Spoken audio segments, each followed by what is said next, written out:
Bueno, miren, ahí tenemos un ejemplo de aglomeración primaria. Es un caso extremo, pero estas cosas pasan, puede pasar. Fíjense que tenemos nuestra función de hash HKI con la clave y el intento como parámetros. Y calculamos, como dijimos recién, una H', que es mi auxiliar, mi función de hash auxiliar sobre la clave que me mandan para insertar. Y le sumo el intento. Eso es muy similar a como hicimos los ejemplos más arriba. Pero ahora tengo una tabla de 101 posiciones, así que hago módulo, calculo el módulo 101 y me vienen esas secuencias de inserciones que ven ahí. Fíjense que también consideramos que H' va a ser cada módulo 101. Si me llegan a venir esa secuencia de inserciones, cuando yo voy a calcular esa operación o calculo esa función de hash h de ki, el 2 me cae en la posición 2, el 103, fíjense que le tengo que hacer módulo 101, por lo cual 103 módulo 101 es 2. Como la posición 2 está ocupada, voy a al menos llegar a hacer el intento número 1, así que voy a hacer 2 más 1, módulo 101, me cae en la posición 3.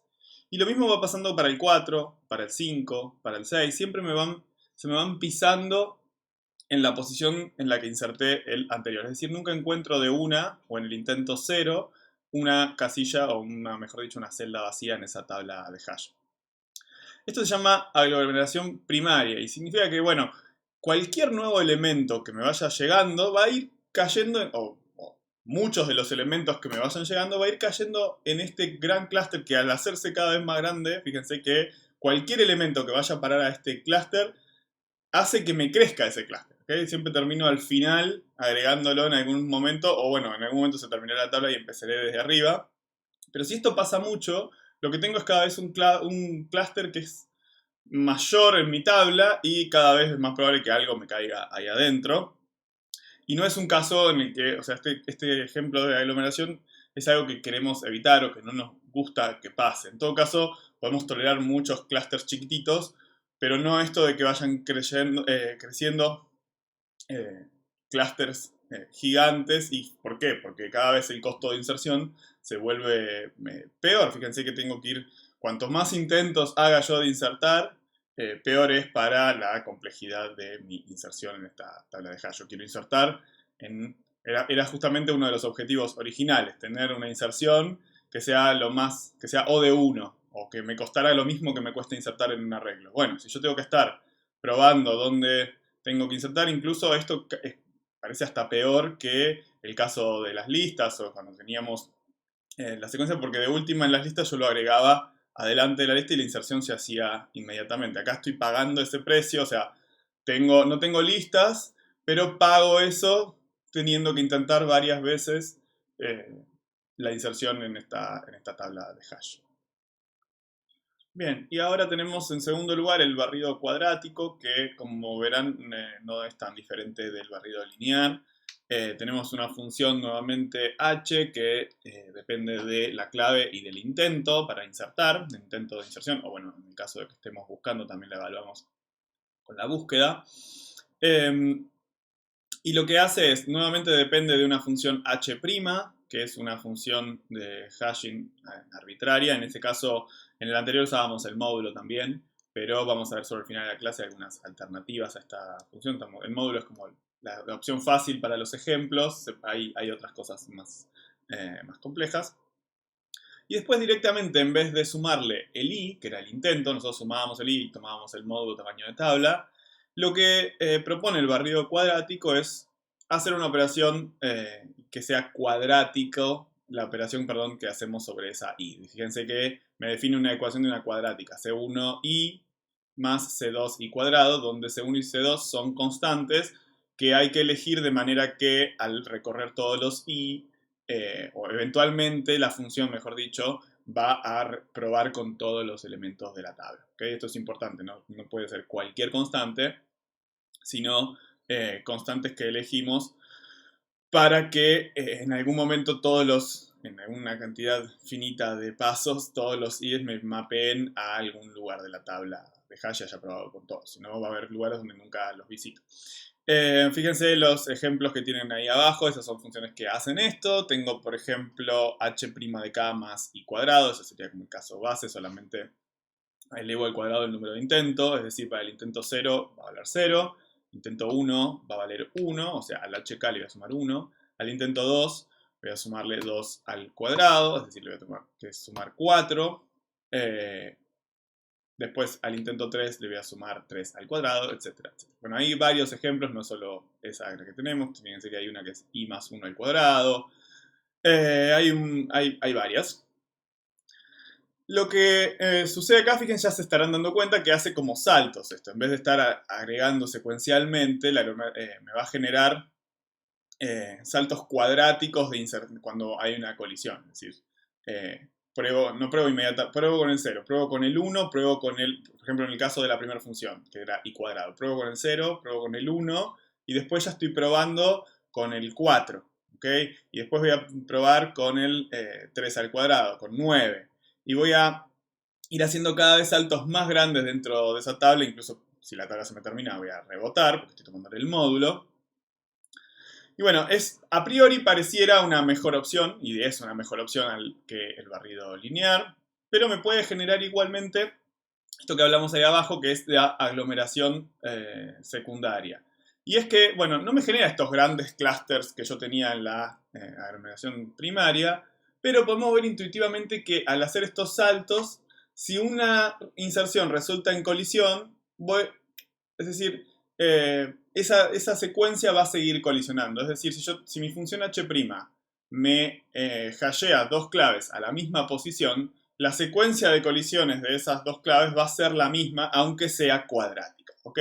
Me evito ese gran clúster que crecía cada vez que yo insertaba linealmente, pero si hay colisión, o sea, si las claves están hasheadas a la misma posición, esas colisiones se van a ir repitiendo, aunque de a saltos cuadráticos. Bueno, finalmente llegamos al hashing doble. Y van a ver que tampoco la idea es tan diferente a las cosas que veníamos viendo, a las otras alternativas, la lineal o la cuadrática. La idea es que el barrido, porque si las funciones de hash funcionan, ¿por qué no usarlas para todo?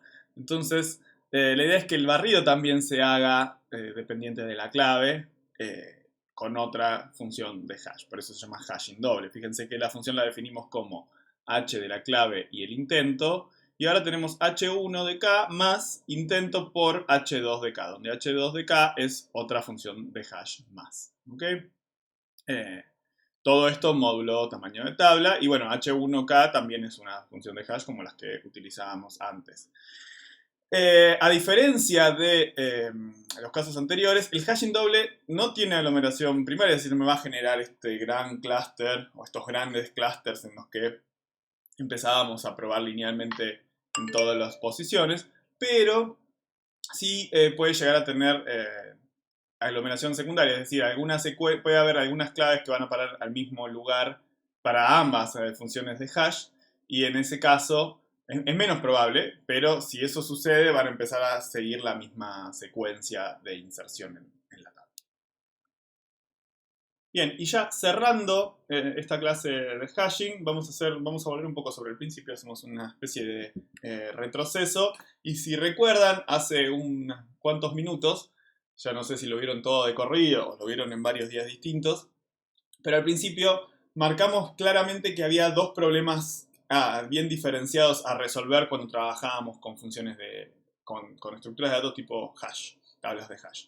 El primero de ellos era lo que llamamos pre-hashing, que era poder indexar con cualquier tipo de dato, es decir, podríamos querer indexar, por ejemplo, a través de strings, y para eso necesitábamos una forma de traducir esos strings a enteros positivos. Y una segunda parte del problema es que esos enteros positivos efectivamente me indexen una tabla de hash, y que además esa indexación se produzca con alguna propiedad de dispersión que sea agradable. Sobre todo esto lo vieron con Esteban, y con agradable me refiero no a que nos salude y nos diga buen día en buenos términos, sino en que esas claves se distribuyan bien y no me eviten la mayor cantidad de colisiones posibles, porque estoy usando una buena función de hash. Eso le llamábamos que teníamos una buena función de hash.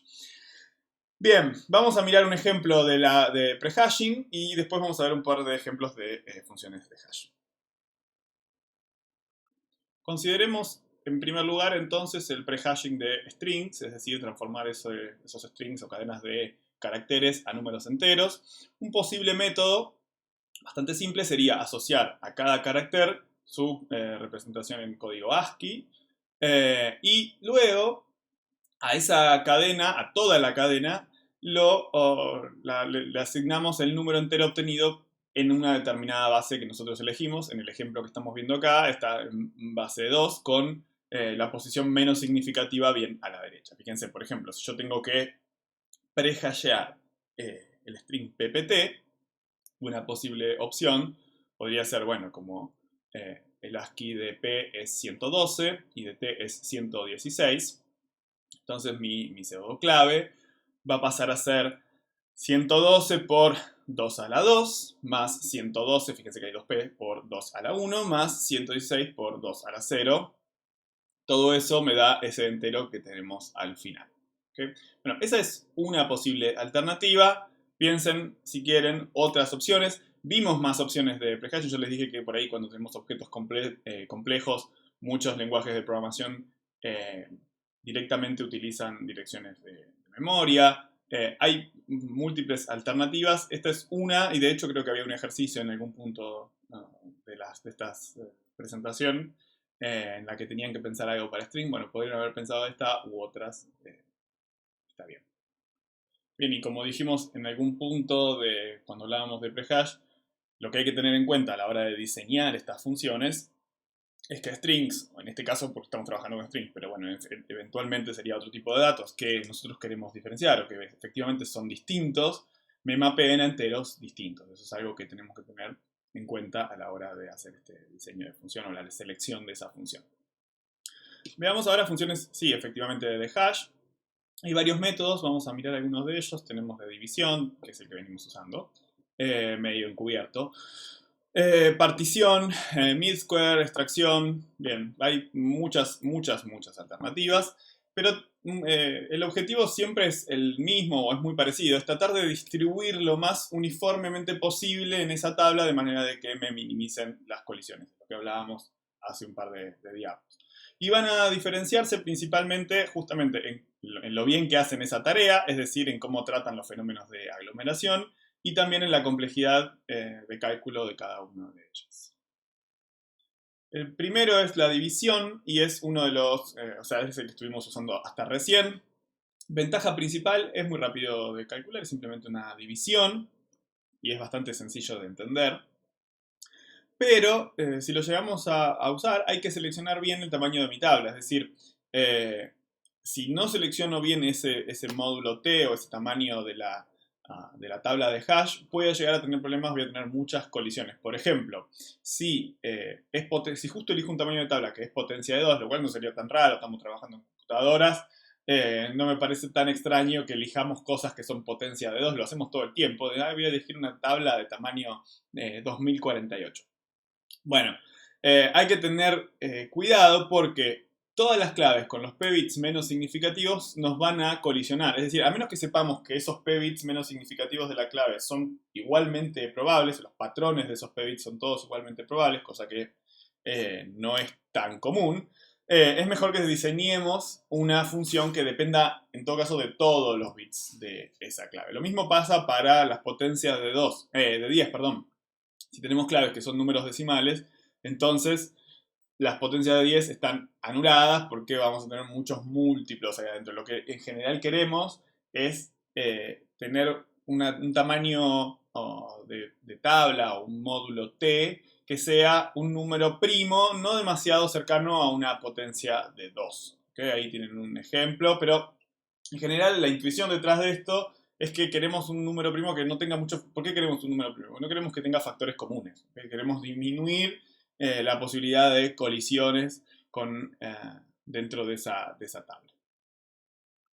Bien, otra segunda idea es lo que, otra técnica, otro método, es lo que denominamos partición. Fíjense que siempre lo que está debajo de todos estos métodos es tratar de romper cualquier estructura o patrón previo que traiga la clave y randomizar de alguna forma o distribuir de mejor manera, de una manera uniforme, ese número resultante, ese entero resultante.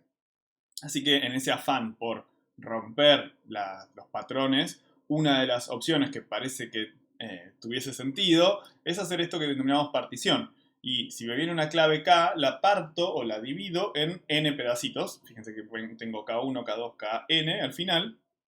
Y calculo la función como en realidad una función de cada uno de esos números por separado. Por ejemplo, en ese caso tenemos una clave que es un número de tarjeta de crédito y una posible función de hash, podría haber otras, pero una que utiliza el método de partición podría ser, bueno, particiono en, fíjense que va de a 3 dígitos, si yo tengo 4, 7, 7, 2, 6, 4, 5, 3, etc.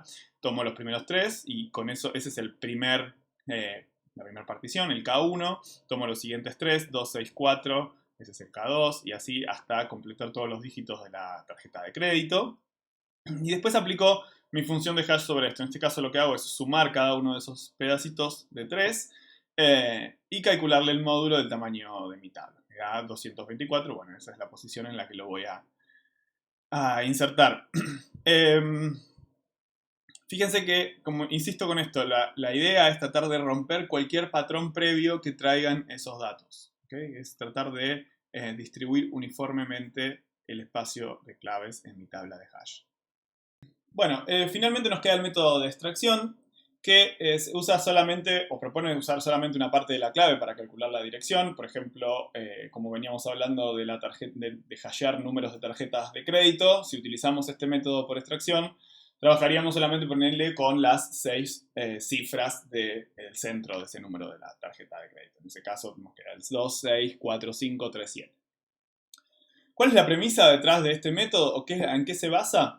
Se basa justamente en que muchos de los patrones que vienen en nuestras claves, en nuestros datos que queremos hashear, suelen estar reflejados en los primeros dígitos o en los últimos de ese número, de esa clave. Por ejemplo, cuando hablaron con Esteban de que querían, o Esteban les propuso hashear los números de DNI de la cursada de algoritmos 2, y imaginen que nosotros trabajábamos solo con las 2 primeras cifras del DNI. Eso hubiese sido una idea pésima, porque probablemente la mayoría de esas cifras coincidan, va a haber muchísimas colisiones. Él fue bastante pesimista, creo que dijo que empezaban con 32 o 33 millones. Me arriesgo a decir que le erró por 5 o 6 millones, deben estar en los 38, 39, 40, hasta 41. En ese rango deben andar. Pero bueno, la idea es justamente esa, es extraer una parte del número que no esté tan afectada por algún patrón, como en el caso de los DNI. Bien, con esto cerramos la clase de hashing. Tendremos consultas próximamente. Espero que la hayan disfrutado.